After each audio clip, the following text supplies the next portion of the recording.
Reality TV star Christine McGuinness opened up on being autistic, successful co-parenting with ex Paddy McGuinness and her relationship status as she looks towards 2025. Reality TV star Christine McGuinness opened up on being autistic, successful co-parenting with ex Paddy McGuinness and her relationship status as she looks towards 2025. 4 years ago there was a lightbulb moment for Christine, 36, when she discovered that, like her 3 children, she was on the autism spectrum. The revelation changed the life of the former Real Housewives of Cheshire star. Since then she has made documentaries about the subject and also split up with comedian husband and Radio 2 presenter Paddy McGuinness. She says, "I lived most of my life quite confused, wondering why everyone else seemed to be okay and I wasn't. My diagnosis changed my life.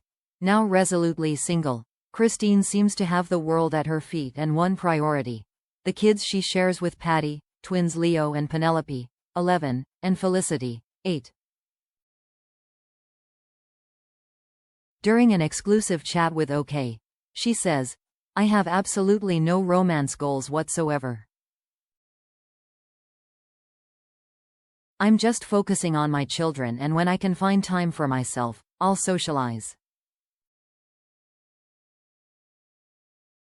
But it's not the right time for me to have a relationship, while my children are so young."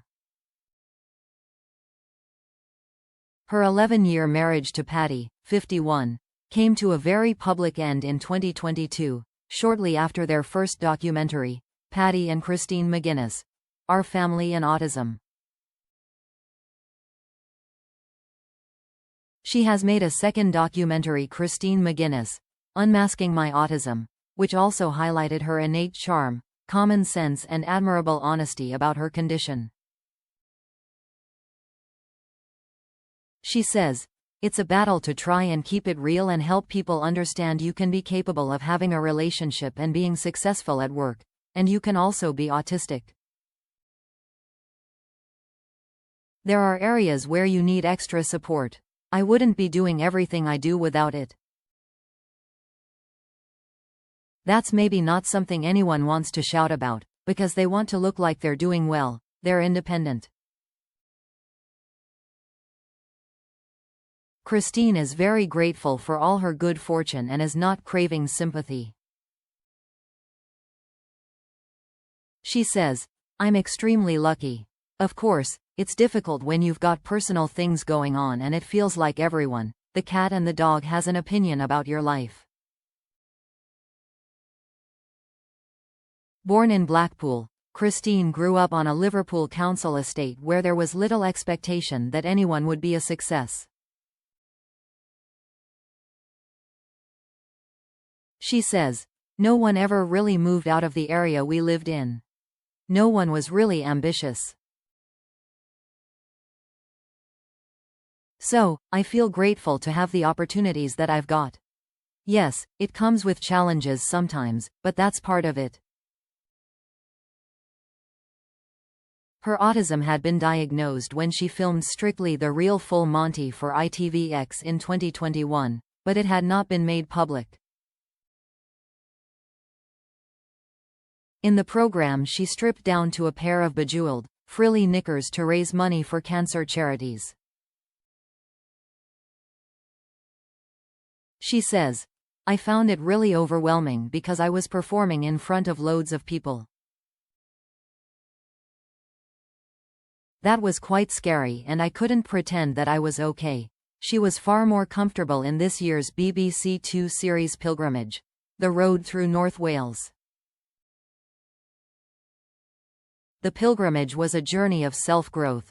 I didn't want to leave the group like I normally would when I'm working. I stayed and ate with everyone, and that was new for me." Her journey of self-discovery has recently led Christine to collaborate with the Lego Group to help launch the world's first toys to feature the hidden disabilities sunflower on a lanyard, a visual prompt to let people know the carrier might need extra help or patience. She says, "It was a real, wow moment. The campaign's about representation for us and the conditions we have." When I first spoke about the twins being autistic, it was front-page news. I'd like it to be normalized. My diagnosis changed my life, but that didn't show to anyone else. By wearing a lanyard in those places that I'm struggling, people will recognize that I might need a little more patience or help. Despite their split, she and Paddy still live under the same roof. Christine is not interested in what people think of the arrangement and says, "Together or apart, we'll always try and keep Christmas familiar for the children, because it's all about them." She said she and Paddy, who raised more than £10.5 million for children in need through a 300-mile bike ride on a chopper, have an all-year planner in the kitchen containing all their commitments, and they try to avoid clashes. It's the same with family members coming over. We have to plan in advance to make sure no one's clashing and there's not too many people around at once, because it just upsets the children. She says the kids are not fully aware of what their famous parents do. The best reaction I got was when I wrote a children's book that included autistic characters, and they thought I was really cool for being an author. I love how innocent they are and the fact they don't care. If anyone came to the house who's also on the television, our children wouldn't bat an eyelid. I don't go into details about my work, and they've seen bits on telly of both of us, but never asked. I don't think they understand what a celebrity is, and she is pretty determined to keep it that way.